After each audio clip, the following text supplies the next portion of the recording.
नमस्कार दोस्तों, कैसे हैं आप? मैं हूँ आरव और ये है ट्रांसफॉर्मेशंस। जैसा कि आप सब लोग जानते ही हैं कि अमेरिका हर साल लगभग 85,000 H-1B वीज़ाज़ रिलीज़ करता है और जिसको लगभग 71% करीब भारतीय एनरोल करते हैं और लगभग 11% चाइना के लोग हैं, चाइनीज़। अगर हम भारत के संदर्भ में समझें, तो अमेरिका में रिसेंटली रिपब्लिकन पार्टी की सरकार बनी और Donald Trump as a president चुने गए और ड्यूरिंग देयर मैनिफेस्टो जब वो अपने इलेक्शन का एक तरीके से पॉलिटिकल मैनिफेस्टो भी उन्होंने जब रिलीज़ किया, तो 2 चीज़ों पे उनका फ़ोकस तब भी था या उनकी पार्टी का फ़ोकस तब भी था। That's to make the America great again as well as America is for the Americans. इस तरीके के स्लोगन्स या इस तरीके की जो मैनिफेस्टो में उन्होंने बताया गया, तो उन पे फोकस ये था कि जो जॉब्स हैं या जो इंडस्ट्री है वो चाहते हैं अमेरिका के लोगों को ही वो सब अपॉर्चुनिटीज़ मिल पाए और जीतने के बाद भी उनके जो एक्शंस हैं वो यही सब बता रहे हैं किस तरीके से उन्होंने तमाम कंट्रीज़ पे ज़्यादा टैरिफ लगाने का काम किया और भारत के संदर्भ पे समझे तो लगभग 50% का करीब करीब टैरिफ है, जो कि 25% एक्स्ट्रा लगाया गया है। उसके बाद उन्होंने H-1B वीज़ाज़ के प्राइस जिस तरीके से बढ़ाए, फिलहाल वो $1 लाख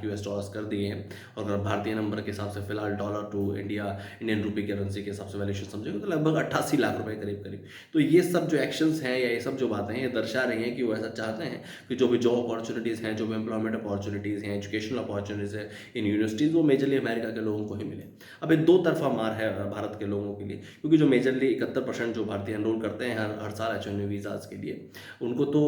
वो सब महंगा पड़ ही रहा है, वो सब वीज़ा के प्राइस काफ़ी ज़्यादा है ही। काफ़ी सारे एक तरीके से लाखों की तादाद में भारतीय युवा हैं जो अमेरिका की यूनिवर्सिटीज़ में पढ़ रहे हैं, भले वो टेक्सास यूनिवर्सिटी हो, कैलिफोर्निया हो, ऑक्सफोर्ड हो, इस तरीके की तमाम यूनिवर्सिटीज़ हैं, उन सब में पढ़ते हैं और वो ऐसा अब सोचते हैं या अपने फ्यूचर को लेके ऐसा सोच के चलते ही हैं कि आगे चल के वो उसी देश में ही प्रॉपरली काम कर पाएँगे, उनको बेटर जॉब अपॉर्चुनिटी मिल पाएँगी। तो ये दो तरफ़ा मार है भारत के लोगों के ऊपर। तो इस समय है कि हमें दो तरफ़ा ही काम करना पड़ेगा। फर्स्ट ऑफ ऑल हमें अपने यहाँ पर भी ऑक्सफोर्ड या हार्वर्ड या इस तरीके की तमाम जो इंटरनेशनल यूनिवर्सिटीज़ हैं, वो उधर पे प्रॉपरली एस्टेब्लिश करनी पड़ेंगी और इसमें सरकारों का बहुत इंपॉर्टेंट रोल है। भले वो राज्य की सरकारें हों, भले वो केंद्र की सरकारें हों, कि उस तरीके का जो इंफ्रास्ट्रक्चर है, उस तरीके की जो लैबोरेटरीज़ हैं, उस तरीके की जो रिसर्च एंड डेवलपमेंट इंस्टीट्यूशंस हैं और जिस भी तरीके की तमाम इंस्टीट्यूशन और मेजरली फंडेड इंस्टीट्यूशन स्टाइपेंड उन सब लोगों को मिल पाए ताकि वो एक अच्छे एनवायरनमेंट में एक प्रॉपर फैसिलिटीज़ के साथ अपनी एजुकेशन कर पाएँ। उनको अमेरिका या तमाम इस तरीके की जितने भी देश हैं उन सब में ना जाना पड़े और सेकेंडली जो जॉब ओरिएंटेशन है, एक तरीके से जो जॉब मार्केट है उसको भी उस एजुकेशन के हिसाब से अडैप्ट करना।